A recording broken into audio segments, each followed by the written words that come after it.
একজন ভুক্তভোগী পথচারী নারী কিন্তু একটু আগে ছিনতাইয়ের শিকার হয়েছেন এবং উৎসুক জনতার কাছে কিন্তু এখানে ছিনতাইয়ের না না না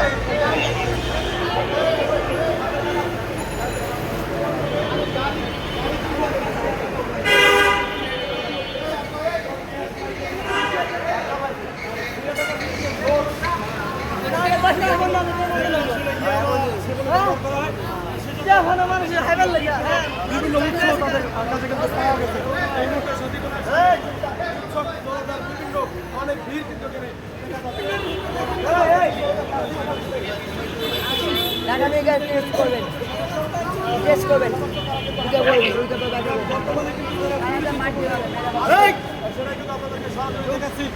রাজধানীর প্রেস ক্লাবের সামনে থেকে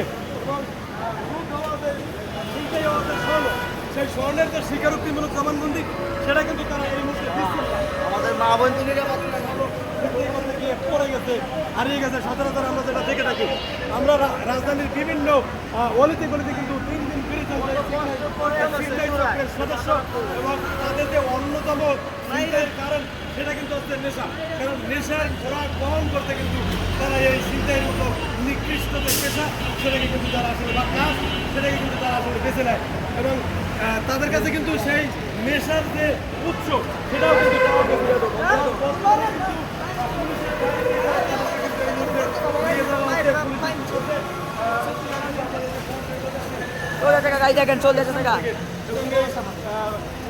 সামনে থেকে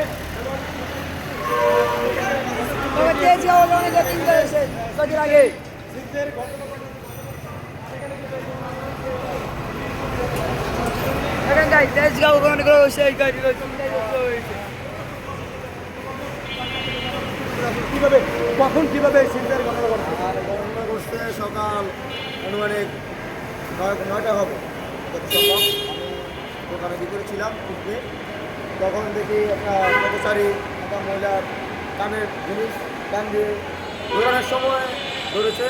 মহিলা এখানে উপস্থিত হয়েছে, হওয়ার পরে লোকজন জড়ো হয়েছে। জড়ানোর পরে মনে করেন ওকে জিজ্ঞাসাবাদ করছে, অনেক কিছুই করছে, মানে ও শিকার হচ্ছে না। শিকার না হওয়া পড়লে অনেক পাবলিক কিছু মারধর করেছে, যেহেতু জিনিসটা পৌঁছে দেয় মহিলার হাতে। তো এখন সেই জিনিসটা এখনও পায় নাই। 4টা ঘন্টা যুদ্ধ করা হয়েছে।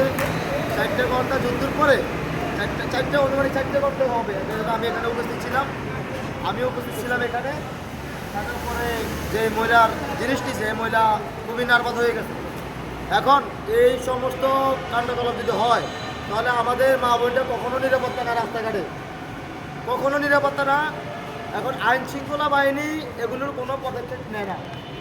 এখন দেখা গেছে পুলিশ নিয়ে গেছে, নেওয়ার পরে দিয়ে গেছে কোনো একটা, যেহেতু ওদের কোনো স্থান নাই, অত পুলিশে ছেড়ে দিতে পারে কিংবা যে জিনিসটা নিয়ে যে গাড়িতে নেওয়া হয়েছে, যেই কাণ্ডকলাপ হচ্ছে আসলে এগুলো কিন্তু বলার মতো না। আমারও কাছে খুবই দুঃখ খারাপ লাগছে একটা জিনিসই, মহিলার চোখের পানি ধরে রাখতে পারে না। যে অমানিক ঘটনা ঘটছে আজকে, যে আমার একটা বোনের সাথেই ধরে আমাদের বোনের সাথে আজকে যে ঘটনাটা ঘটছে, খুবই দুঃখের সাথে জানা যাচ্ছে যে আমরা খুবই সতর্কহীনভাবে সবাইকে চলার জন্য আহ্বান করছি। আর যদি আপনার ঠিক কোন জায়গায়, ঠিক এখন যেখানে দাঁড়িয়ে আছে এখানে এই ঘটনা ঘটেছে? এখানে ঘটনাটা ঘটছে আমরা যেখানে ঘটনাটা ঘটছে পল্টন মোড়ের একটু সামনে সচিবালয়ের যে ইয়েটা এখানে ঘটছে। এখন সচিবালয় যে গেটের ঢুকার বাম সাইডে যে ইয়েটা, এখান থেকে নাকি টান দিয়েছে। আমি মহিলার সাথে কথা বলেছি, মহিলা আমাদের দোকানের সামনে ছিল, মহিলার সাথে আমি কথা বলেছি। টান দিয়ে জিনিসটা মনে করেন গিলিয়ে ফেলেছে। এখন অনেক কিছুই করা হয়েছে, সে অস্বীকার যাচ্ছে। অনেক পাবলিক মারধরও করেছে, সে শিখা যাচ্ছে না, অস্বীকার যাচ্ছে। এখন কথা হচ্ছে আমাদের মা বোনদেরকে নিরাপদ দেওয়ার মতো কোনো আইনশৃঙ্খলা বাহিনীকে আমরা দেখতে পাচ্ছি না।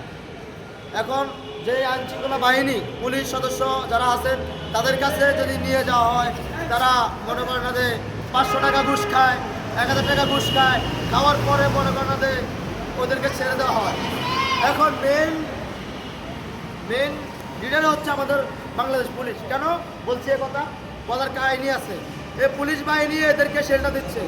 এই পুলিশ বাহিনী মনে করছে শেল্টার না দিলে ওরা সাবাস পায় না, ওরা সাবাস পায় না। পুলিশ যদি ওদেরকে সাপোর্ট না দেয় ওরা সাপোর্ট পায় না।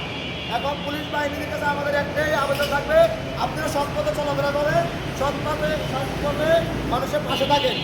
আপনাদের কাছে একটাই অনুরোধ রইল আমাদেরকে, 5 তারিখের পরে আপনারা যে স্বাধীনতা চাইছেন সেই স্বাধীনতা এখনো হয়নি।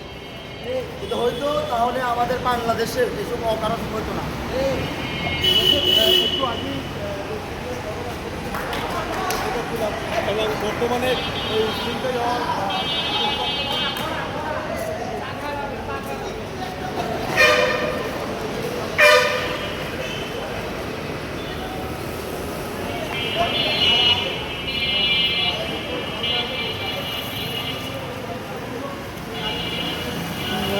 কি টানছে টানতে কি হবে? আমি ওই মারা তুই না দৌড় মারছি, সে করছে আরে কি মানা মারার সাথে